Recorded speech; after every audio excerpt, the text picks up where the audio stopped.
గౌరవ ముఖ్యమంత్రి గారు ముఖ్యమంత్రి అయిన తర్వాత కేసీఆర్ ఇంటి మీద వాళ్ళ కాకినా ఇంటి మీద వాళ్ళతో కాల్ చేస్తాడు. ఎంతమంది ఉన్నారు అధ్యక్ష ఇప్పుడు అక్కడ? ఎందుకు చేర్చుకున్నారు అధ్యక్ష? గౌరవ ముఖ్యమంత్రి గారు ఎంజాయ్ చేస్తున్నారు ఇప్పుడు మాట్లాడుతుంటే. గుండె మీద చేసుకొని చెప్పాలి అధ్యక్ష ముఖ్యమంత్రి గారు కూడా.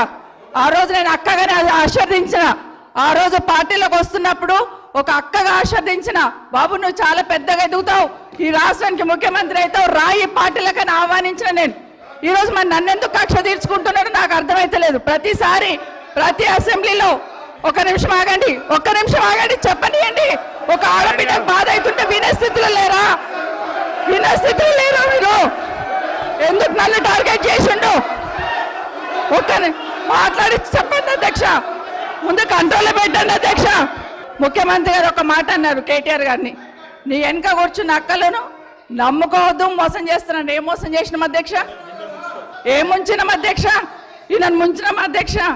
ఈయనను బతిన్లాడి పార్టీలోకి రా తమ్ముడు అని చెప్పి, నువ్వు వస్తే భవిష్యత్తులో ఈ పార్టీకి నువ్వు ఆశాకిరణం అవుతావు అని చెప్పి పార్టీలోకి ఆహ్వానించినా లేదా గుండె మీద చేసుకొని చెప్పమనండి అధ్యక్ష. ఎందుకు టార్గెట్ చేస్తున్నావు? ఏం మోసం చేశాం? ఇప్పుడు కాదు అధ్యక్ష, ఎలక్షన్లు వచ్చినప్పుడు కూడా నా కాన్ఫిడెన్స్ అట్లే అన్నారు అధ్యక్ష. సభ దాకా పొద్దున ఒక మాట మాట్లాడుతుంది. ఏం మాట్లాడినాం? పొద్దున ఒక మాట, రాత్రి ఒక మాట.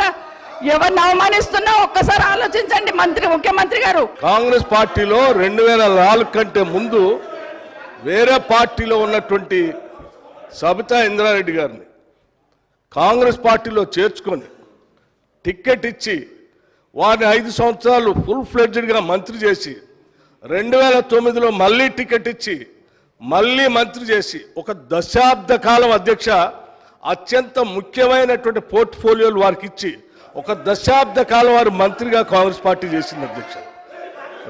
2009 నుంచి 2014 వరకు మంత్రిగా ఉన్నటువంటి సబితా ఇంద్రారెడ్డి గారికి 2014లో కూడా కాంగ్రెస్ పార్టీ టికెట్ ఇచ్చింది అధ్యక్ష. సరే దురదృష్టమో అదృష్టమో 2014లో కాంగ్రెస్ పార్టీ అధికారంలో రాలేదు, టీఆర్ఎస్ పార్టీ అధికారంలోకి వచ్చింది అధ్యక్ష. కాంగ్రెస్ పార్టీ బాగా ఆలోచన చేసి ఈ రాష్ట్రంలో తెలంగాణలో కాంగ్రెస్ పార్టీ లెజిస్లేచర్ పార్టీ నాయకుడిగా, ఒక సిఎల్పి లీడర్గా, ఒక ఎల్ఓపిగా, ఈ సభకి ప్రతిపక్ష నాయకుడిగా కాంగ్రెస్ పార్టీ పెద్ద హృదయంతో నన్ను ఆ రోజు ఎల్ఓపిగా నిర్ణయించింది అధ్యక్ష. ఒక బలహీన వర్గాల దళిత వర్గానికి సంబంధించిన నన్ను ఒక సిఎల్పి లీడర్గా చేసి, ఈ రాష్ట్ర చరిత్రలో ఇంతవరకు సిఎల్పి లీడర్గా ఏ దళితుడిని చేయలేదు అధ్యక్ష.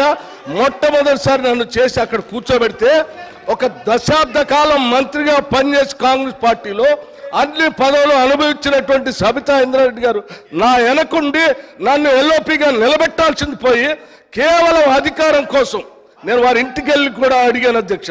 నాతో పాటు అనేక మంది నాయకులను తీసుకొని పోయి, అమ్మ ఎల్లబాకండి, మీరు పోతే ఎల్ఓపి స్టేటస్ పోతుంది, కాంగ్రెస్ పార్టీ పరువు పోతుంది, 10 సంవత్సరాలు మీరు మంత్రిగా అనుభవించారు, మీరు ఇప్పుడు కూడా ఎమ్మెల్యేగా ఉన్నారు, కాంగ్రెస్ పార్టీ మీకు ఏం తక్కువ చేయలేదు, మీకు ఇంకా కావాలంటే ఇంకా చాలా చేస్తుంది, చివరికి మీ అబ్బాయికి పార్లమెంట్ సీటు కూడా కాంగ్రెస్ పార్టీ ఇచ్చింది, చేయబాకండి అని పదే బతిలాడితే వారు చేసింది ఏంది అధ్యక్ష? ఒక్కసారైనా ఆలోచన చేశారా?